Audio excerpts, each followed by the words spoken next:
Hello, hello. Thank you for stopping by. This is Mystery Case Files 13th Skull for PC, released by Big Fish Games in November of 2010. There are 24 Mystery Case File games to date, and I believe this is the 7th in the series. I've reviewed at least one of these before. I think the first one, or one of the first ones, and I really liked it. Based on this game, they've clearly evolved since the original release. At its core, this is a hidden object game. It's a puzzler, and there's a gothic story behind it. Here, a family moved into an old house and, apparently, it's haunted by some type of a ghost. The rumor is that one of the previous owners was a pirate, searching for lost treasure of some kind or another, I guess. The family, they got wound up in this circumstance basically by buying the house, and you, a master detective, have been called in to find the missing father. The father disappears at the start of the game, and that's basically the focus of what we have here. The mechanics of this game are similar to the other ones in the series I've played, but there are some definite differences I think are noteworthy, at least compared to the earlier games.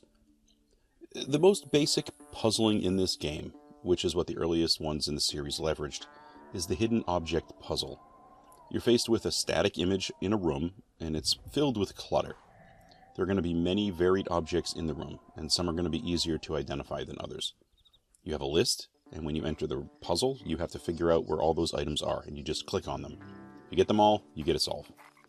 In earlier game versions, the puzzles were timed, and if you didn't finish quick enough, you'd lose, and you had to start over. The object puzzles here are not under a timer, or at least as far as the ones I've played, and I'm more than halfway through this game, so I don't think it's changing. It feels like there's maybe not quite as much rushing around when you trigger one of these puzzles. And the item searches are also random. A puzzle is going to ask you to find probably 12 items, but there are going to be 50 to 100 available on screen. The list they provide you is going to be random, so no two games are necessarily going to be the same, which is something I really like. I think it helps with the replay value. You're going to find other visual puzzles along the way as well, just like in previous releases, but these particular puzzles, how they're solved, it's kind of unique to each one.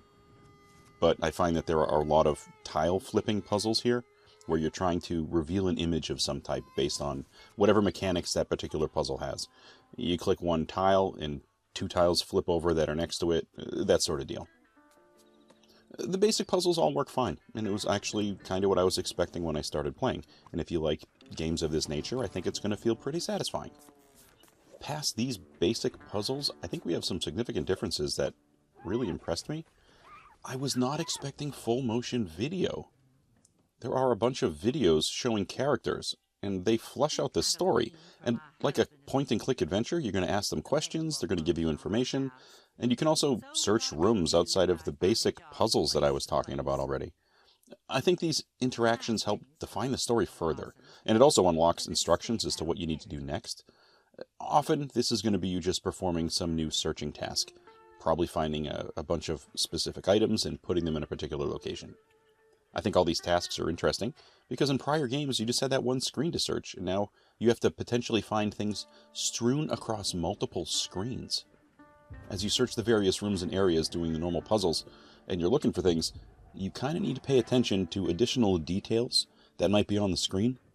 You might be asked to find something later on, like individual nails, or crayons, or some other small object, and they were just sort of cast across these multiple screens, and they weren't pertinent to the story when you first saw them, and you couldn't pick them up or interact with them at that point.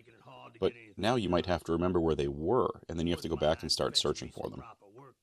It also feels much larger than the earlier games because you have to navigate back and forth so much. We used to just have that one screen with various puzzles on it, and now we have more of an environment, and you gotta click through things. You gotta get through room by room, and you're not just stuck in the house either.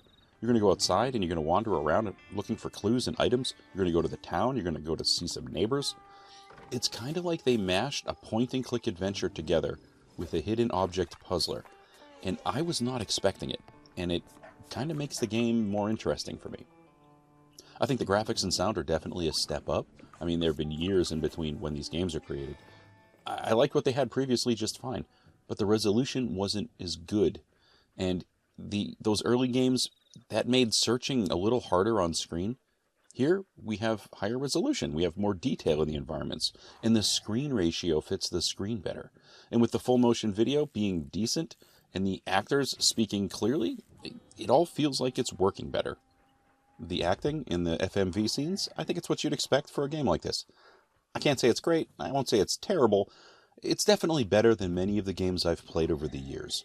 From the 90s when they started this type of video, you were really subjected to some poor or questionable video, but this one's not so bad.